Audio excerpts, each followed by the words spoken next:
लेके आया हूँ प्री बोर्ड का जो पेपर है उसको सॉल्व करके। और परीक्षा की दृष्टि से जो प्री बोर्ड का पेपर इस समय बनाया गया था वो बहुत ही महत्वपूर्ण है। तो सबसे पहले जो यहाँ पे आप लोगों को देखना है कि जो प्री बोर्ड का हमारे पास पेपर है वो किस तरह से था, ये दिख रहा होगा आप लोगों को।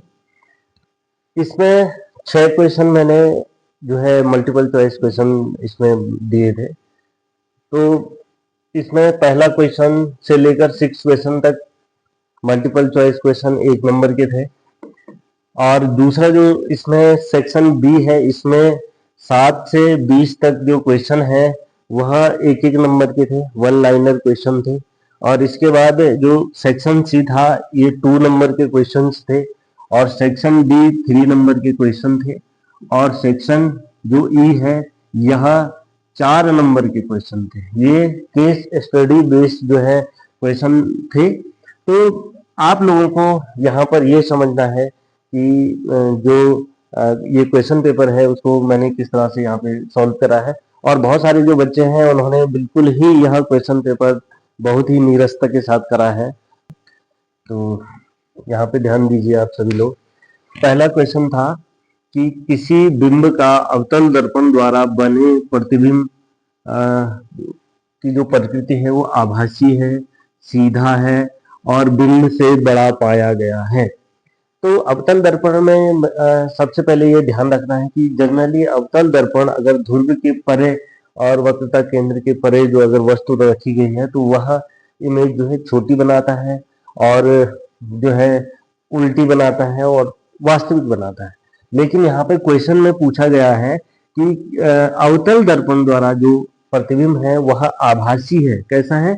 आभासी है, सीधा है और बिंब से बड़ा पाया गया है। तो यहाँ पे आप लोगों को ये ध्यान देना है कि यह कंडीशन तब उत्पन्न होती है जब अवतल दर्पण का जो अवतल दर्पण ये इसकी बात करेंगे हम।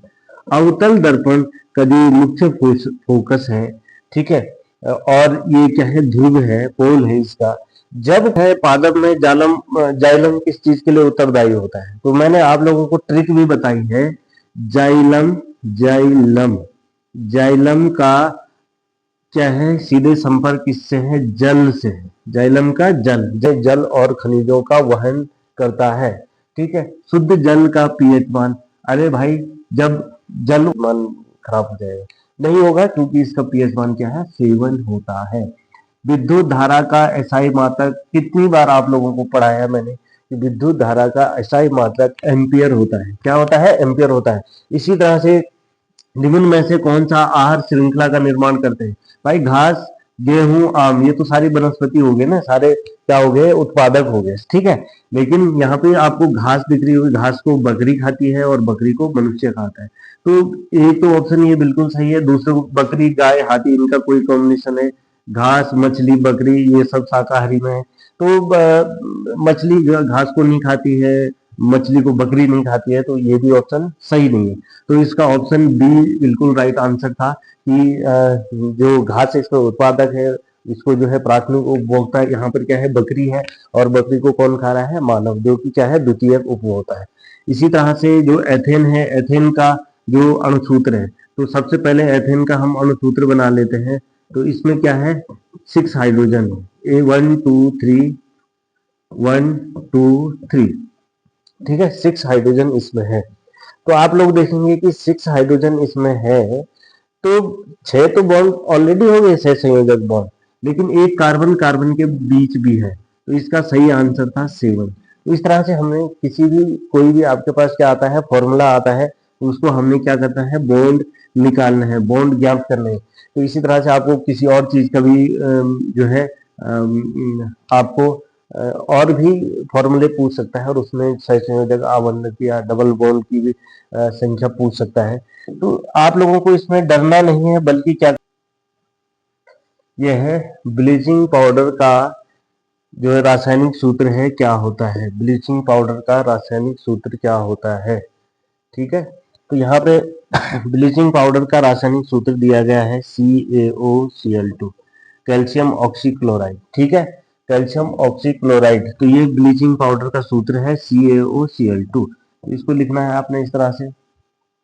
इसी तरह से दो तंत्रिका कोशिकाओं के मध्य खाली स्थान को क्या कहते हैं? तो जो बीच में जो ये स्पेस था दो तंत्रिका कोशिकाओं के बीच में, ठीक है, इस स्पेस को सिनेप्स कहा जाता है, सिनेप्स। ठीक है। लेंस की क्षमता का मात्रक होता है डायोप्टर। ठीक है। आधुनिक आवर्त सारणी में कितने आवर्त? हालांकि ये आपके सिलेबस से क्या है, आउट है, सिलेबस से क्या है, आउट है, लेकिन आउटलाइन में मैंने आप लोगों को बताया था आवर्त सारणी के बारे में। तो आवर्त सारणी में 7 आवर्त होते हैं और ये आधुनिक आवर्त सारणी पूछी गई है तो 18 इसमें वर्ग होते हैं, 18 इसमें वर्ग होते हैं जो कि इस तरह से होते हैं। ठीक है। और जो आवर्त है वो इस तरह से होते हैं, कितने हैं? 7 आवर्त है। कितने आवर्त हैं? 7 आवर्त। तो इसको आप लोग इस तरह से कर देंगे। आधुनिक आवर्त सारणी में 7 आवर्त होते हैं। आनुवंशिकी का जनक किसे कहा जाता है? आनुवंशिकी का जनक, जब आनुवंशिकी की बात आती है तो मटर के पौधे का ध्यान आता है और साथ में ध्यान आता है ग्रेगर जॉन मेंडल का। तो आनुवंशिकी के जनक कौन हुए? Gregor John Mendel. लोहे पर जंग से बचाने का कोई एक तरीका, तो भाई इसमें गैल्वेनाइजेशन कर सकते हैं, यानी कि लोहे पर जस्ते की परत चढ़ा देते हैं। और भी बहुत सारे हैं, जैसे यह पेंट करना, वार्निश करना, ये सब क्या है? लोहे पे जंग लगने से बचाना। यहाँ पे एक रिएक्शन दी गई CuSO4 plus Zn is equal to ZnSO4 plus Cu। यह किस प्रकार की अभिक्रिया है? तो यहाँ पे आप लोग देख रहे होंगे Zn जो है कॉपर को क्या कर रहा है? प्रतिस्थापित कर रहा है। अर्थात ये किस प्रकार की अभिक्रिया है? किस प्रकार की है? विस्थापन प्रकार की अभिक्रिया है, डिस्प्लेसमेंट अभिक्रिया है। CNG यानी कि C for compress, N for natural, G for gas. तो इसका नाम हो गया कंप्रेस नेचुरल गैस। ठीक है। इसका नाम क्या हो गया? Compress natural gas. इसी तरह से हम बात करेंगे, एक ऐसी धातु का उदाहरण दें जो कमरे के ताप पर।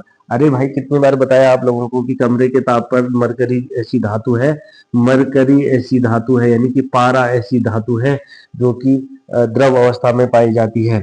सौर सेल बनाने में किस तत्व का प्रयोग होता है? तो सौर सेल में प्रयोग होता है सिलिकॉन का। सिलिकॉन क्या है? एक सेमी कंडक्टर है। सिलिकॉन क्या है? एक सेमी कंडक्टर है। प्रकाश के विक्षेपण में किस रंग का तरंग दैर्ध्य सबसे अधिक होता है? तो आप लोगों को ये पता होना चाहिए कि जब प्रकाश का स्पेक्ट्रम हमें प्राप्त होता है तो सबसे कम ब्लू कलर का और सबसे जो अधिक होता है विक्षेपण में तरंग दैर्ध्य यानी कि वेव लेंथ सबसे ज्यादा होती है रेड कलर। क्वेश्चन पे आते हैं, क्वेश्चन नंबर 8। ओजोन परत को हानि पहुंचाने वाले रसायन का नाम लिखिए। तो ओजोन परत को हानि पहुंचाने वाले रसायन का नाम है क्लोरोफ्लोरोकार्बन। ठीक है। जो कि एसी और रेफ्रिजरेटर से निकलते हैं। तो ये है CFC, क्लोरोफ्लोरोकार्बन। बायोगैस का मुख्य घटक क्या है? ठीक है। तो बायोगैस का मुख्य घटक CH4 होता है जिसकी क्वांटिटी लगभग 75% होती है बायोगैस में। सल्फर और अम्लीय वर्षा का मुख्य कारण क्या है? तो कोई कुछ लिख रहा है, कोई कुछ लिख रहा है, लेकिन यहाँ पे आप लोगों को ये ध्यान देखना, सल्फर डाइऑक्साइड जो है जब वायुमंडल में होती है तो पानी के साथ मिलकर के सल्फ्यूरिक अम्ल बनाती है, तथा नाइट्रोजन ऑक्साइड जब वायुमंडल में होती है तो नाइट्रिक अम्ल बनाता है। और यही अम्ल जो है वर्षा के पानी में जब मिलता है तो इसी को अम्ल वर्षा कहते हैं। ठीक है। और यह पेड़ पौधों के लिए बहुत नुकसानदायक होता है। श्वसन को ऊष्माक्षेपी अभिक्रिया क्यों कहते हैं? ठीक है। तो श्वसन को इसलिए ऊष्माक्षेपी अभिक्रिया कहते हैं, मैंने आपको बताया भी था कि जैसे हम सांस लेते हैं तो इससे ऊष्मा निकलती है। ठीक है। और प्रैक्टिकली क्या है, इसमें ऊष्मा निकलती है। तो इसमें ग्लूकोज का अणु टूट रहा है ऑक्सीजन की उपस्थिति में और हमें क्या मिलती है? ऊर्जा मिलती है, साथ में ऊष्मा निकलती है। तो क्या हो गई? जो श्वसन है वो किस प्रकार की अभिक्रिया हो गई? ऊष्माक्षेपी प्रकार की अभिक्रिया हो गई। ठीक है। तो ये लिखना था इसमें। इसके बाद क्या है, हमारे अमाशय में अम्ल की क्या भूमिका है? तो हमारे अमाशय में जो अम्ल होता है यह क्या करता है? पेप्सिन एंजाइम को एक्टिवेट करने के लिए एसिडिक माध्यम की आवश्यकता होती है। पेप्सिन, ठीक है, पेप्सिन, ठीक है, भोजन को पचाने का महत्वपूर्ण एंजाइम होता है। ठीक है। इसको एक्टिवेट रखने के लिए एसिडिक मीडियम की आवश्यकता होती है। किस मीडियम की? एसिडिक मीडियम की आवश्यकता होती है और इसके लिए HCl की जरूरत होती है। इसलिए भोजन को अमाशय में जो है अम्ल है यह हमारे लिए बहुत ही महत्वपूर्ण है। साथ ही यह क्या करता है? बैक्टीरिया को मारता है। इसको मारता है, बैक्टीरिया को मारता है। अब है उभयधर्मी ऑक्साइड। ठीक है, तो उभयधर्मी ऑक्साइड की जब हम बात करते हैं तो ये जो मेटल ऑक्साइड होते हैं, यहाँ एसिड और बेस के साथ, दोनों के साथ रिएक्शन कर रहे हैं। अगर एसिड के साथ कर रहे हैं तो वो एक बेस के रूप में काम करते हैं, और अगर बेस के साथ अभिक्रिया कर रहे हैं तो वह एक एसिड के रूप में काम कर रहे हैं, और एसिड के साथ कर रहा है तो एक बेस के रूप में काम कर रहा है। तो यह क्या है, दोनों प्रकार के जो एसिड बेस हैं उनके साथ अभिक्रियाएं करते हैं। एग्जाम्पल के लिए एल्युमिनियम ऑक्साइड Al2O3 तथा दूसरा क्या है लेड लिथियम ऑक्साइड। ठीक है, ये क्या है, कुछ उदाहरण हैं किसके, उभयधर्मी ऑक्साइड के। यहाँ पे आप देख रहे होंगे कि यहाँ पे क्या है, एल्युमिनियम क्या है HCl के साथ अभिक्रिया कर रहा है, AlCl3 बना रहा है। ठीक है, इसी तरह से अगर इसकी बेस के साथ अभिक्रिया करेंगे तो ये उसमें भी क्या करता है, अभिक्रिया करता है। अब है परावर्तन के नियम, क्वेश्चन नंबर 24, परावर्तन के नियम। ठीक है, तो इसमें आपको बताया कि इंसिडेंट रेज, रिफ्लेक्टेड रेज और जो उसका अभिलंब है। ठीक है, ये क्या है, हमारे पास कोई तल है, यहाँ पे आपतित किरण है, ये परावर्तित किरण है और ये अभिलंब है। तो आपतित किरण और परावर्तित किरण और अभिलंब तीनों क्या होते हैं, एक ही तल में होते हैं। पहला नियम ये है, और दूसरा नियम था आपतन कोण और परावर्तन कोण हमेशा एक दूसरे के बराबर होते हैं। ठीक है, तो ये सिंपल सा जो है परावर्तन के नियम आप लोगों को पूछा गया था। कुछ बच्चों ने तो करा है, लेकिन कुछ बच्चों ने, अधिकांश बच्चों ने नहीं किया है। इसका मतलब आप लोग लापरवाही कर रहे हैं। पारितंत्र में डिकम्पोजर या अपमार्जकों की क्या भूमिका है। ये बैक्टीरिया और फंजाई होते हैं। ठीक है, जो क्या करते हैं, मरे हुए ऑर्गेनिक मैटर को खाकर इन्वायरमेंट को साफ करते हैं। आपने देखा होगा कोई जानवर जब मरता है तो कुछ दिनों बाद या कुछ घंटों बाद उसमें क्या है, दुर्गंध आना शुरू हो जाती है। ये इसलिए होता है क्योंकि उस आसपास क्या हो जाते हैं, बहुत बहुत सारे डिकम्पोजर यानी कि अपघटक उपस्थित होते हैं। ये उस बॉडी को डिकम्पोज करना शुरू कर देते हैं, और इनकी भूमिका ये है कि अगर वो उसको सड़ाई गलाई मिले तो फिर वो तो वैसे ही पड़ा रहेगा वहां पर। तो यह वो इन्वायरमेंट को साफ करते हैं और मिट्टी को क्या बनाते हैं, न्यूट्रिएंट से भरपूर बनाते हैं। समजात अंग, ऐसे अंग जो उत्पत्ति में समान होते हैं किंतु कार्य क्या होते हैं, भिन्न होते हैं, समजात अंग कहलाते हैं। ठीक है, जैसे मेंढक, इसको नोट कर लीजिए आप, मेंढक, मानव, छिपकली के जो अग्रपाद होते हैं, जो अग्रपाद होते हैं वो किस श्रेणी में आते हैं, समजात अंगों की श्रेणी में आते हैं। चुंबकीय क्षेत्र रेखाओं के दो गुण, आप लोगों को प्रैक्टिकल के करके बताया था कि चुंबक जो होते हैं उसमें जो चुंबकीय क्षेत्र होता है, चुंबकीय क्षेत्र रेखाएं होती है, उनकी अपनी प्रॉपर्टीज होती है। ये हमेशा नॉर्थ से निकलती है और साउथ में विलय हो जाता है इनका। ठीक है, दूसरा क्या है, ये कभी भी एक दूसरे को इंटरसेक्ट नहीं करती है, एक दूसरे को इस तरह से प्रतिच्छेद नहीं करेगी। तो ये दो महत्वपूर्ण गुण मैंने आपको बताए थे। अब है धावन सोडा और बेकिंग सोडा के एक एक उपयोग। तो बहुत ही सिंपल क्वेश्चन है। जो वॉशिंग सोडा है इसको हम कपड़ों की धुलाई में या अन्य प्रकार की जो गंदगी है उसको साफ करने में जो है धावन सोडा का यूज किया जाता है। साथ ही जो धावन सोडा है इसका यूज फैक्ट्रियों में किया जाता है, कांच उद्योग में किया जाता है, रबड़ उद्योग में किया जाता है। साथ ही जो वाटर है, पानी है, उसकी जो परमानेंट या स्थायी जो कठोरता होती है उसको हटाने के लिए भी धावन सोडा का उपयोग किया जाता है। इसी तरह से बेकिंग सोडा जो होता है एक माइल्ड एसिड होता है। तो जब कभी हाइपर एसिडिटी हो जाती है तो हाइपर एसिडिटी को कम करने के लिए जो है बेकिंग सोडा का यूज किया जाता है। फायर एक्सटिंग्विशर, क्योंकि ये CO2 का जो है बहुत जल्दी CO2 बना लेता है। ठीक है, एसिड के साथ मिल करके बहुत तेजी से CO2 बनाता है, और CO2 हमें मालूम है कि CO2 अग्निशामक का कार्य करती है। ठीक है, तो इसमें एक तो हो गया एज एंटासिड के रूप में, लेकिन आपको एक एक ही लिखना था, इतना भी लिखने की जरूरत नहीं है। लेकिन आगे बोर्ड परीक्षाओं में ये इसको और ज्यादा पूछा जा सकता है। फायर एक्सटिंग्विशर के रूप में इसका यूज कर सकते हैं हम। साथ ही बैटरी उद्योग में इसी का यूज होता है। ठीक है, तो ये अब है रक्त और लसिका में कोई दो अंतर लिखिए। रक्त और लसिका में कोई दो अंतर लिखिए। सिनेप्स, लेंस की क्षमता का मात्रक डायोप्टर 7, आधुनिक आवर्त सारणी में कितने आवर्त होते हैं 7, अनुवांशिकी के जनक मेंडल, लोहे पे जंग क्यों लगता है, ये विस्थापन प्रकार की अभिक्रिया है, CNG की फुल फॉर्म, कमरे के ताप पर मरकरी, सौर सेल बनाने में किस तत्व का यूज होता है, सिलिकॉन, प्रकाश के विक्षेपण में सबसे अधिक तरंगदैर्घ्य किसका होता है? रेड कलर का होता है। ओजोन परत को हानि पहुंचाने वाला CFC, बायोगैस का मुख्य घटक CH4, अम्लीय वर्षा का मुख्य कारण SO2 और NO2, ठीक है। श्वसन को ऊष्मा क्षेत्रीय विक्रिया, अमाशय में अम्ल की भूमिका, उभयधर्मी ऑक्साइड क्या होता है, परावर्तन के नियम क्या है, पाचन तंत्र में अपमार्जकों की क्या भूमिका है, समजात अंग किसे कहते हैं, चुंबकीय क्षेत्र रेखाओं की क्या गुण है, धावन सोडा, बेकिंग सोडा, रक्त और लसिका में कोई दो अंतर, ठीक है।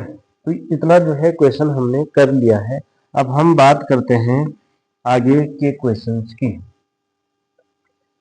तो में क्या अंतर होता है, रक्त और लसिका में क्या अंतर होता है?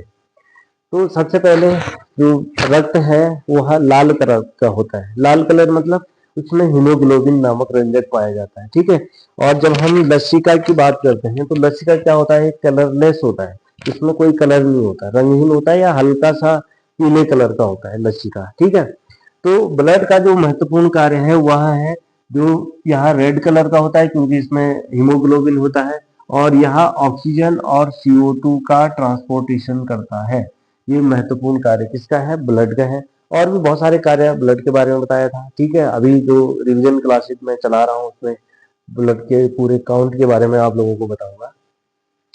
और इसी तरह से जो लसिका है उसका पहला कार्य, पहला गुण क्या है कि जो लसिका है यह कलरलेस होता है और यह शरीर की इम्यूनिटी को बढ़ाता है, शरीर की इम्यूनिटी को बढ़ाता है।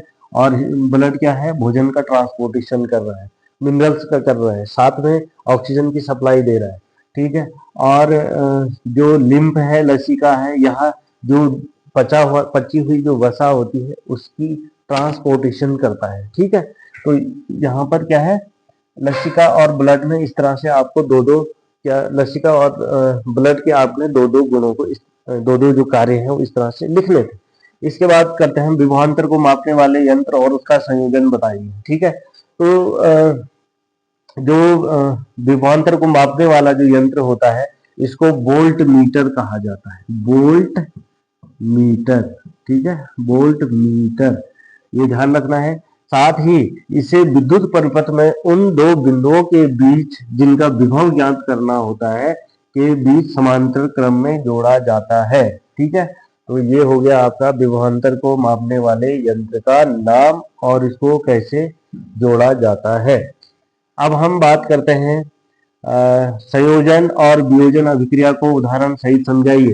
तो जो संयोजन अभिक्रिया है, तो संयोजन अभिक्रिया में हमने आपको बताया था कि संयोजन में दो या दो से अधिक उत्पाद, दो या दो से अधिक उत्पाद A plus B is equal to C बनता है या D बनता है। तो दो उत्पाद हमारे पास, दो रिएक्टेंट हमारे पास माना क्या है? C प्लस O2 है, ये बनाता है, क्या बनाता है? CO2। इसी तरह से CaO प्लस CO2 क्या बनाता है? CaO plus CO2 is equal to CaCO3 बनाता है, कैल्शियम कार्बोनेट बनाता है। तो ये क्या हो गई? संयोजन अभिक्रिया हो गई। जब दो या दो से अधिक रिएक्टेंट मिलकर के क्या सिंगल प्रोडक्ट का निर्माण करते हैं तो इसको हम कहते हैं, क्या कहते हैं? संयोजन अभिक्रिया। तो यहाँ पे क्या है? कैल्शियम ऑक्साइड और पानी की अभिक्रिया कराते हैं हम, तो क्या बनाता है? कैल्शियम हाइड्रोक्साइड बनाता है। इसी तरह से जो वियोजन अभिक्रिया है, डिकम्पोजिशन, जब एक रिएक्टेंट टूट कर दो या दो से अधिक प्रोडक्ट को बनाता है तो इसको हम डिकम्पोजिशन रिएक्शन। तो यहाँ पे क्या है? फेरस सल्फेट का जो है डिकम्पोजिशन है। तो यह फेरस सल्फेट किसमें टूट जाता है? फेरिक ऑक्साइड, सल्फर डाइऑक्साइड और सल्फर ट्राइऑक्साइड में टूट जाता है। इसी तरह से मानव उत्सर्जन तंत्र का नामांकित चित्र बनाइए। तो क्या है मानव उत्सर्जन तंत्र? क्या है? इसमें दो किडनी है, 1 2, एक दाई साइड होती है और एक बाई साइड होती है, ठीक है। और इसके बाद क्या है? इसमें ये रीनल वेन्स है और ये रीनल आर्टेरीज है, ये ऊपर रेड कलर की इसमें रीनल आर्टेरीज है और रीनल वेन्स है। तो ये ध्यान रखना है आप लोगों ने। साथ ही यहाँ से एक पाइप निकल रहा है, इस तरह से क्या निकल रहा है? पाइप निकल रहा है।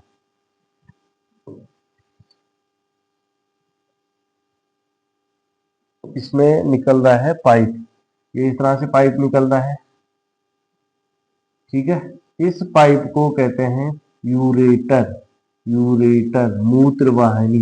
ये दो मूत्र वाहिनी होती है, साथ में एक ब्लेडर होता है यहाँ पे, इसको कहते हैं यूरिनरी ब्लेडर, और यहाँ है इसको यूरेथ्रा, ठीक है, जहाँ से मूत्र विसर्जन होता है।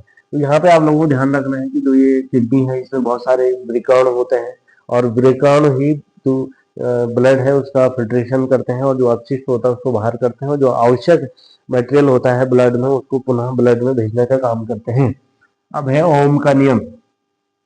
किसी किसी चालक तार में जिसका क्या हो, ताप नियत हो, ठीक है, यदि हम क्या है विद्युत धारा प्रभावित करते हैं, तो इसके दोनों सिरों का जो विभवांतर होता है यह इसमें प्रभावित होने वाली विद्युत धारा के समानुपाती होता है, अर्थात V proportional to I।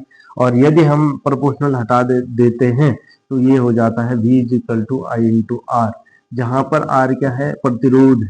R क्या है, प्रतिरोध, ठीक, R है प्रतिरोध, ठीक है।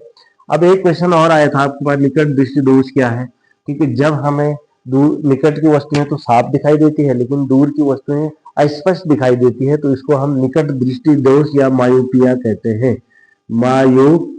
मायोपिया, मायोपिया, ठीक है, मायोपिया, मायोपिया कहते हैं, ठीक है, मायोपिया। तो निकट दृष्टि दोष में होता क्या है कि जो वस्तु का जो प्रतिबिंब है वह क्या हो जाता है, यह रेटिना से पहले ही बन जाता है, ठीक है, रेटिना से पहले ही बन जाता है, तो इसलिए हमें दूर की वस्तुएं अस्पष्ट दिखाई देती है। तो इसके लिए हम अवतल लेंस का प्रयोग करते हैं। किस लेंस का प्रयोग करते हैं, अवतल लेंस का प्रयोग करते हैं। ये यहाँ पे क्या है, अवतल लेंस है। कौन सा लेंस है, अवतल लेंस है, यहाँ से लाइट आ रही है, ठीक है। तो ये क्या करेगा,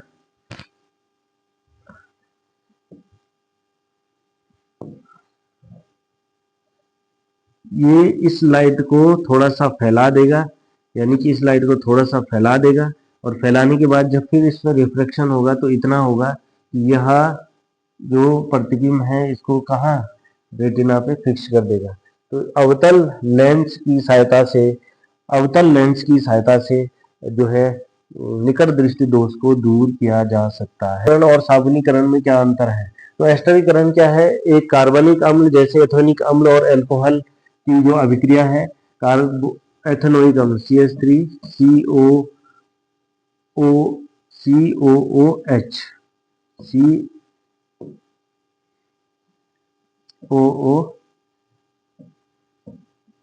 प्लस C2H5OH, ठीक है, इन दोनों की अभिक्रिया कराने से क्या बनता है, CH3COOC2H5 एथिल एसीटेट, इस तरह से, यानी कि एस्टर बन रहा है। क्या बन रहा है, एस्टर बन रहा है। तो एस्टरीकरण क्या है, एक प्रकार की अभिक्रिया है जिसमें एथेनोइक अम्ल यानी कि जो कार्बनिक अम्ल है और अल्कोहल है, इनकी किसी अम्ल उत्प्रेरक की उपस्थिति में इसे गर्म किया जाता है, और इससे बनने वाला जो उत्पाद होता है वो एस्टर होता है, जिसका उपयोग इत्र यानी कि परफ्यूम और स्वाद बढ़ाने वाले एजेंट के रूप में किया जाता है। तो यहाँ पे क्या है, एथिनोइक अम्ल है, C2H5 एथिल अल्कोहल है, तो ये बना रहा है आपका क्या, एथिल एसीटेट बना रहा है।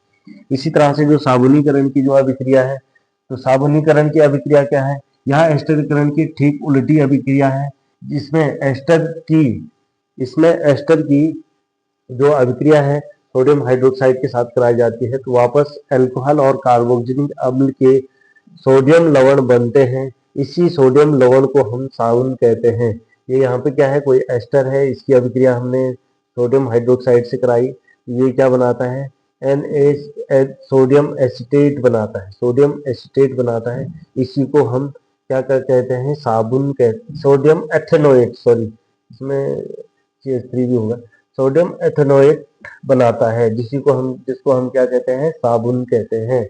और साथ में क्या देता है, एथेनॉल देता है।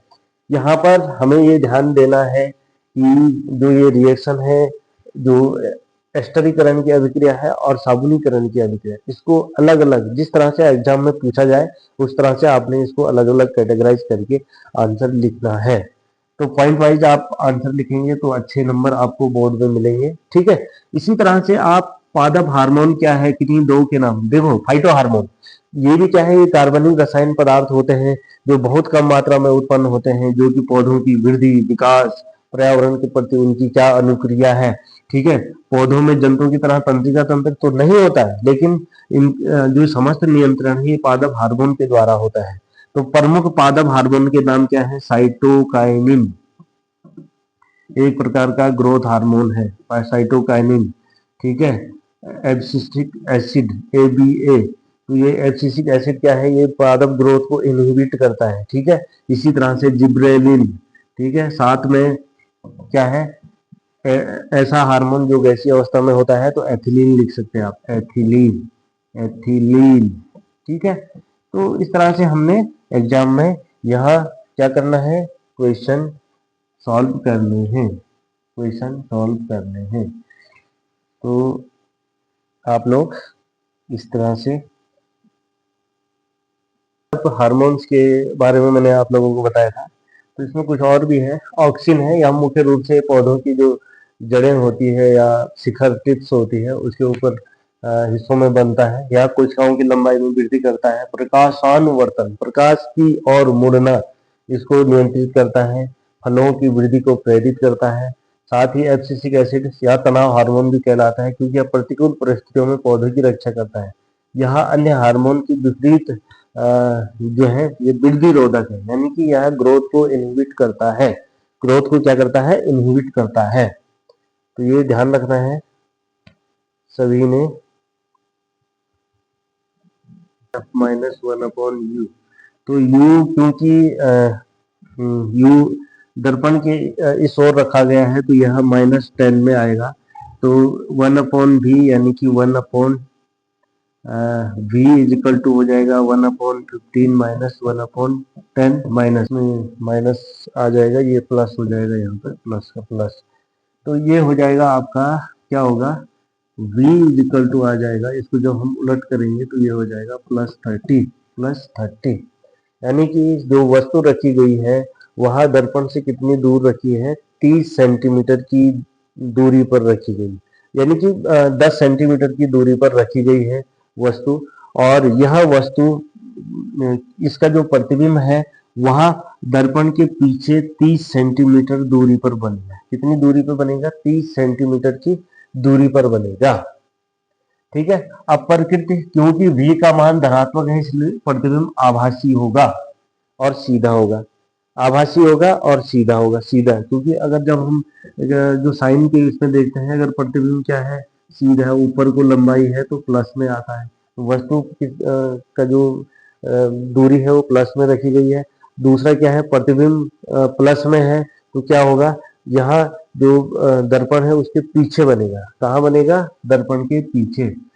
क्योंकि वस्तु का फोकस F और ध्रुव के बीच स्थित है, इसलिए प्रतिबिंब वस्तु से बड़ा बनेगा। क्योंकि वस्तु कहाँ है? ध्रुव ध्रुव P और वस्तु के मुख्य फोकस F के बीच में है, इसलिए प्रतिबिंब हमेशा क्या बनेगा? मैग्नीफाइड बनेगा, बड़ा बनेगा, ठीक है। तो ये आपको इस तरह से समझना है। अब खाद्य श्रृंखला और खाद्य जाल। तो पारिस्थितिकी तंत्र जो हमारा इकोसिस्टम है, इसमें ऊर्जा को के प्रभाव को समझने के लिए खाद्य श्रृंखला और खाद्य जाल दो महत्वपूर्ण अवधारणाएं हैं। खाद्य श्रृंखला एक सीधा मार्ग होता है, जैसे घास है, घास को कौन खाता है? बकरी खाती है। और बकरी को कौन खाता है? बाघ खाता है। क्या खाता है? बाघ खाता है या मानव खाता है, ठीक है। अभी इसमें पहले क्वेश्चन में आया भी था। ये क्या है? एक एकल मार्ग है, यहाँ से ऊर्जा एक दिशा में क्या हो रही है? ट्रांसफर हो रही है। तो खाद्य श्रृंखला क्या है? एकल मार्ग है, एक स्तर से दूसरे स्तर तक जाती है। इसमें एक जीव के पास भोजन के लिए केवल एक ही विकल्प होता है, यानी कि घास। टिड्डा किसको खाएगा? घास को, उसके पास यही विकल्प है। और टिड्डा कौन खाएगा? मेंढक। मेंढक के पास क्या ऑप्शन है? टिड्डे का है, ठीक है। यदि श्रृंखला का एक भी जीव लुप्त हो जाए तो पूरी श्रृंखला प्रभावित हो जाएगी या इसकी स्टेबिलिटी प्रभावित हो जाएगी। अब है खाद्य जाल। यहाँ कई खाद्य श्रृंखलाएं, माना यहाँ घास बकरी खा रही है तो घास को रेबिट भी तो खा रहा है, और रेबिट को कौन खा रहा है? रेबिट को बाघ खा रहा है, ठीक है। इसी तरह से घास को हिरन भी तो खा रहा है, हिरन को कौन खा रहा है? बाघ खा रहा है, ठीक है। बकरी को कौन खा रहा है? ह्यूमन खा रहा है। तो क्या है? एक प्रकार का जाल बन गया। क्या बन गया? एक जाल बन गया, इसको खाद्य जाल कहते हैं, ठीक है। इसमें एक जीव के पास भोजन प्राप्त करने के लिए एक से अधिक विकल्प मौजूद होते हैं, क्योंकि यहाँ घास क्या है, घास बकरी कौन खा रहा, बाघ खा रहा है, ह्यूमन बाघ को खा रहा है, या ह्यूमन किसको, रेबिट को भी तो खा सकता है। तो यहाँ पे क्या है, जो जीवधारी है उसके पास भोजन के लिए एक से अधिक विकल्प मौजूद होते हैं।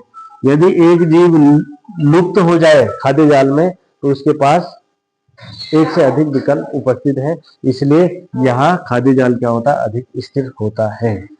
खाद्य जाल अधिक स्थिर होता है।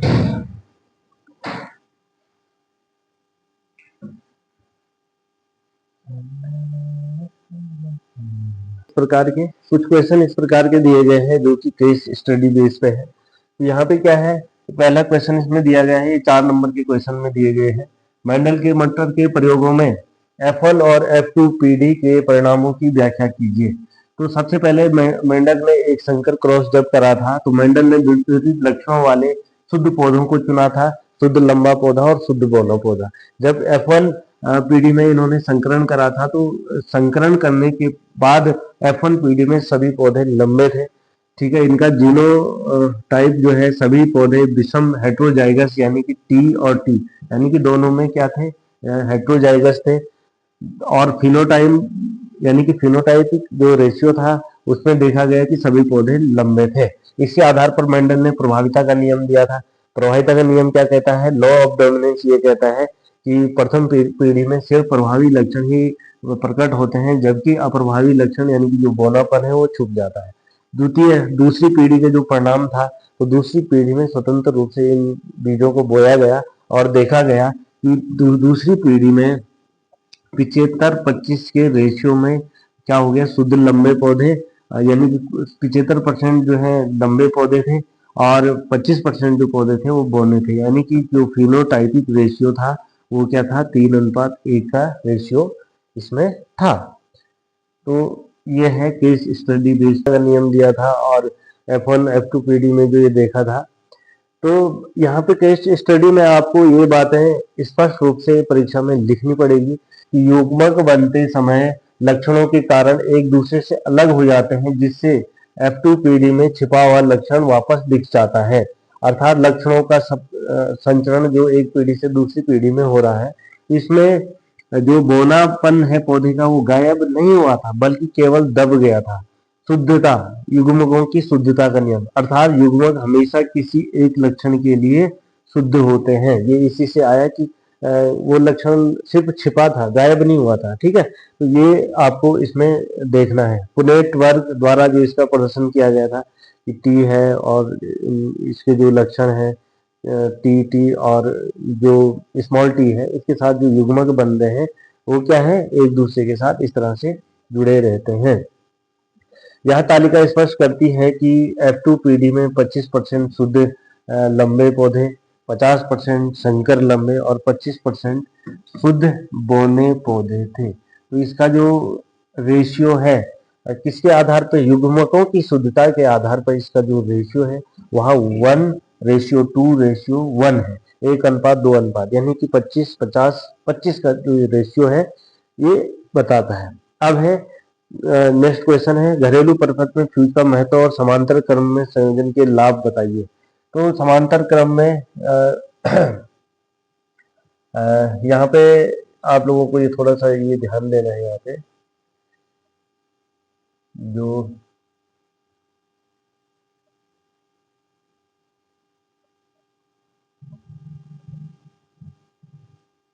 घरेलू विद्युत परिपथ की सुरक्षा और कार्यक्षमता के लिए किसका यूज किया जाता है, किसका यूज किया जाता है, फ्यूज का। तो फ्यूज जो तार होता है, फ्यूज जो क्या होता है, तार होता है। इसमें हमें ये ध्यान रखना होता है कि ये क्या है, इस पे क्या लगा है, माना फ्यूज तार लगा हुआ, ये फ्यूज वायर है। ये जो नॉर्मल जो हमारी क्या होती है फिटिंग होती है, नॉर्मल जो लाइन होती है, केबल होती है, यह जो वायर होती है इसकी जो मेल्टिंग, इसका जो मेल्टिंग पॉइंट होता है वह जो नॉर्मल केबल है उसकी जो क्षमता से क्या होता है, कम होता है। तो जैसे कभी हाई वोल्टेज हो गया या शॉर्ट सर्किट हो गया तो ये फ्यूज तार जो है क्या होता है, फ्यूज तार क्या करता है, ये जैसे ही इसमें हाई वोल्टेज या शॉर्ट सर्किट या ज्यादा प्रेशर पड़ता है तो ये जल जाता है, तार कनेक्शन हट जाता है। तो क्या है ये गलनांक, क्या है इसका मेन पॉइंट है कि गलनांक होने के कम होने के कारण यह जो है सुरक्षा देता है। ठीक है, और समांतर क्रम में इसलिए इसको जोड़ा जाता है ताकि जो प्रतिरोध है प्रतिरोध ज्यादा ना हो, जिसके कारण जो है इलेक्ट्रिसिटी घरों में इलेक्ट्रिसिटी प्रवाहित होने में बाधा उत्पन्न ना हो। तो यह क्या है इसका मतलब एक प्रॉपर्टीज है। तो ये जो है हमने इसको इस तरह से करना है।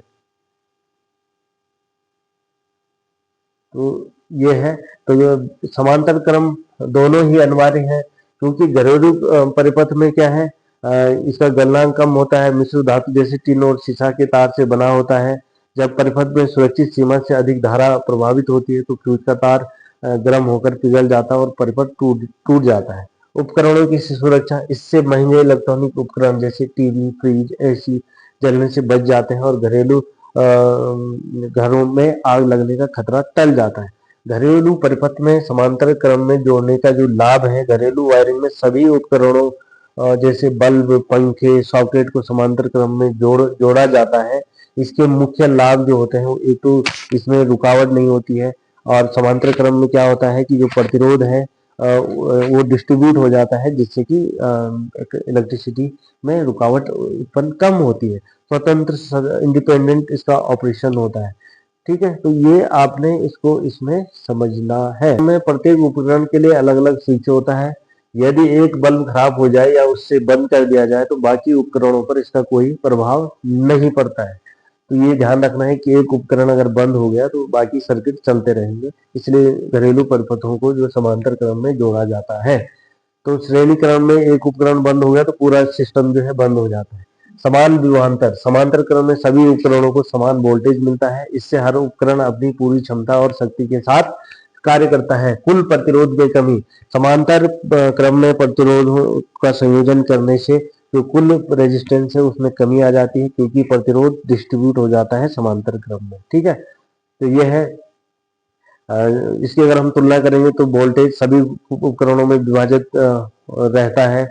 इसमें श्रेणी क्रम में सभी को समान मिलता है। कहाँ? समांतर क्रम में। स्विच एक ही मुख्य स्विच होता है, इसमें श्रेणी क्रम में, और समांतर क्रम में हर किसी का अलग अलग स्विच होता है। खराबी, एक खराब होने पे सब बंद हो जाते हैं, जबकि समांतर क्रम में एक अगर खराब हो भी गया तो क्या है दूसरा बराबर उसमें काम करता रहेगा। अब आगे दूसरा जो क्वेश्चन है इसमें, केस स्टडी वाला, साबुन की सफाई प्रक्रिया मिसेल निर्माण को चित्र सहित बताएं। तो जब साबुनीकरण की हम अगर बात करते हैं, माना यहाँ पे क्या CH3 CH3COO NA है। ठीक है, सोडियम एथेनोएट है।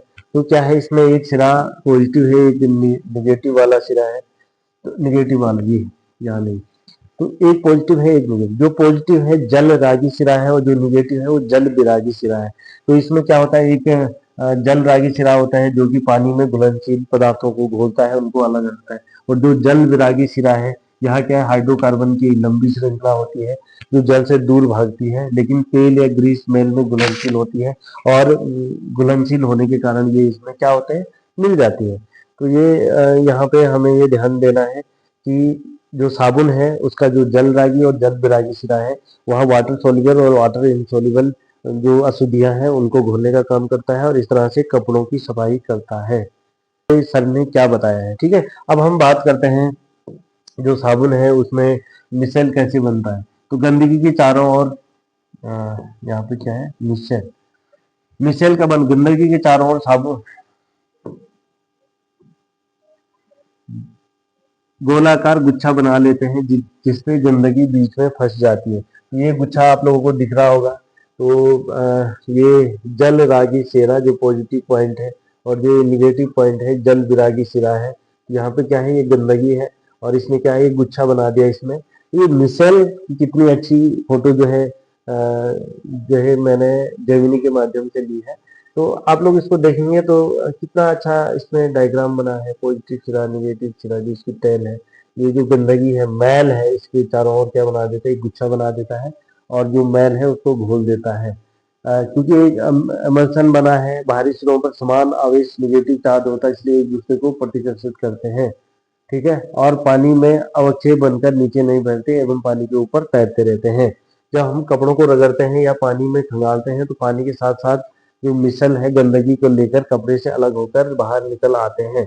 ठीक है, अब है कठोर जल। कठोर जल में उपस्थित कैल्शियम और मैग्नीशियम के जो सल्फाइड होते हैं और कार्बोनेट होते हैं, ये क्या होते हैं, एक अघुलनशील पदार्थ बनाते हैं जिसे स्कम कहा जाता है। स्कम, इसको नोट करना है, स्कम। कहाँ, जो हार्ड वाटर होता है कठोर जल में जो कैल्शियम और मैग्नीशियम की जो सल्फाइड होते हैं, ये वाटर इनसोल्युबल पदार्थ बनाते हैं धुलाई के समय, जिसे कि स्कम कहा जाता है। इसी कठोर जल में साबुन आसानी से झाग नहीं देते हैं और सफाई ठीक से नहीं करते हैं। तो ये स्कम है, इसको हटाने के लिए हम क्या है, डिटर्जेंट का प्रयोग करते हैं। डिटर्जेंट क्या है, कठोर जल हो या मृदु जल हो, दोनों में समान रूप से कार्य करता है। तो ये मिसल की संरचना है। अब है क्वेश्चन नंबर 42, यानी कि पुष्प की लंबवत काट का चित्र बनाइए।